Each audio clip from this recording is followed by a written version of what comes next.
নমস্কার বন্ধুরা, আর জি কুকিং চ্যানেলে আপনাদের সবাইকে স্বাগত।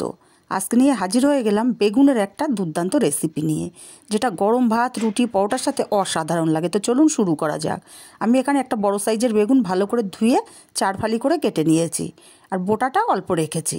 এখন এখানে দিয়ে দেব অল্প পরিমাণে হলুদ, আর দেব সামান্য একটু লঙ্কার গুঁড়ো, এটা ঝাল লঙ্কার গুঁড়ো, আর দেব স্বাদ মতো লবণ। এবার লবণ, হলুদ, লঙ্কার গুঁড়োটা খুব ভালো করে বেগুনের সাথে মাখিয়ে নেব। হাত দিয়ে ঘষে ঘষে বেগুনের সব জায়গায় মাখিয়ে নিতে হবে, যেন কোথাও বাদ না থাকে।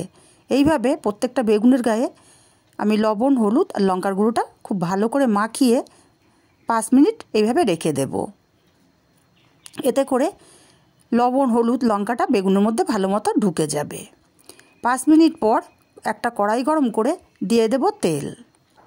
তেলটা গরম করে এখানে আমি এক এক করে বেগুন দেব, তবে আমার কড়াইটা ছোট, তাই আমি দুবারে বেগুনগুলো দেব।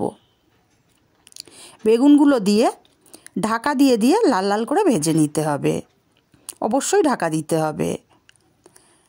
কিছুক্ষণ ঢাকা দিয়ে রাখার পরে বেগুনের এক পিঠ ভাজা হলে আরেক পিঠ উল্টে দেব, আর উল্টে পাল্টে বেগুনগুলো বেশ লাল কালার করে ভেজে নিতে হবে। খেয়াল রাখতে হবে বেগুনগুলো যেন পুড়ে না যায়। আমি আবারও ঢাকা দিয়ে দেব। এইভাবে বেগুনগুলো বেশ কালার করে ভেজে উঠিয়ে নিতে হবে। দেখুন বেগুনগুলো উল্টে পাল্টে বেশ সুন্দর কালার করে ভেজে নিয়েছি।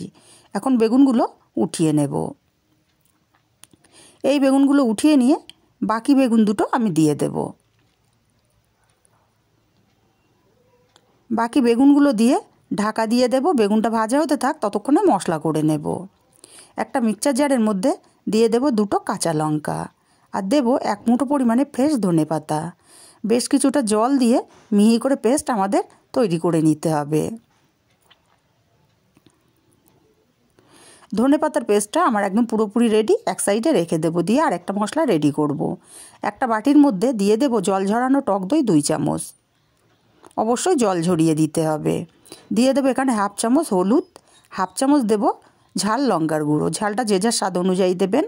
আর সামান্য একটু হিং দিয়ে দিলাম, হিং দিলে টেস্টটা খুবই ভালো আসবে।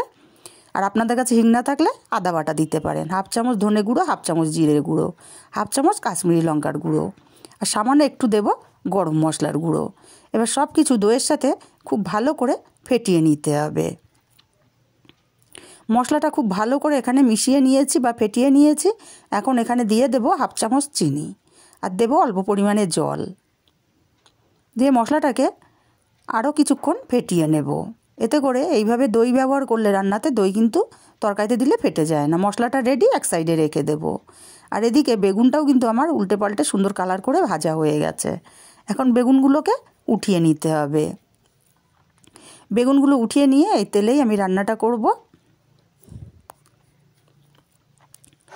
এখন এই তেলের মধ্যে দিয়ে দেব একটা শুকনো লঙ্কা ফাটিয়ে, আর দেব কিছুটা কালো জিরে, দিয়ে দেবো এখানে 8-10টা রসুনের কোয়া আমি গ্রেট করা রসুনটাকে দিয়ে হালকা কালার করে ভেজে নিতে হবে। রসুনটা ভাজা হয়ে গেছে। এখন এখানে দিয়ে দেব বড় সাইজের একটা টমেটো পেস্টটাকে দিয়ে ভালো করে কষিয়ে নিতে হবে, যাতে টমেটোর কাঁচা গন্ধটা না থাকে।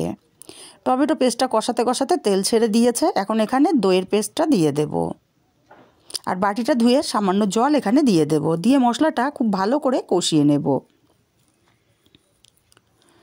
বন্ধুরা, রেসিপিটা যদি ভালো লাগে একটা লাইক দিতে ভুলবেন না। আপনাদের একটা লাইক আমাকে অনেক দূর পৌঁছে দিতে পারে। মশলাটা খুব ভালো করে কষিয়ে নিয়েছি। এখন এখানে দিয়ে দেব ধনেপাতার পেস্টটাকে দিয়েও কিছুক্ষণ কষিয়ে নিতে হবে। আর দিয়ে দেবো স্বাদ মতো লবণ। একটু সময় নিয়ে মশলা কষালে কিন্তু যে কোনো তরকারি খেতে খুবই ভালো হয়। মশলাটা খুব ভালো করে কষিয়ে নিয়েছি। মশলা থেকে সম্পূর্ণ তেলটা আলাদা হয়ে গেছে। এখন এখানে মিক্সচার জারটা ধুয়ে 1/2 কাপ পরিমাণে জল দিয়ে দেব। এই রান্নায় জলটা খুব বেশি দরকার পড়বে না, কারণ বেগুনগুলো ভাজার সময় সেদ্ধ হয়ে গেছে। ভালো করে নাড়াচাড়া করে মিশিয়ে দেব। দিয়ে এখানে ভাজা বেগুনগুলো দিয়ে দেব। ভাজা বেগুনগুলো দিয়ে ঢাকা দিয়ে মিডিয়াম আঁচে 5 মিনিট রান্না করে নেব। 5 মিনিট পর ফিরে আসছি। 5 মিনিট পর ঢাকাটা খুলে নিলাম। আমার এখানে ধনিয়া বেগুন একদমই রেডি হয়ে গেছে।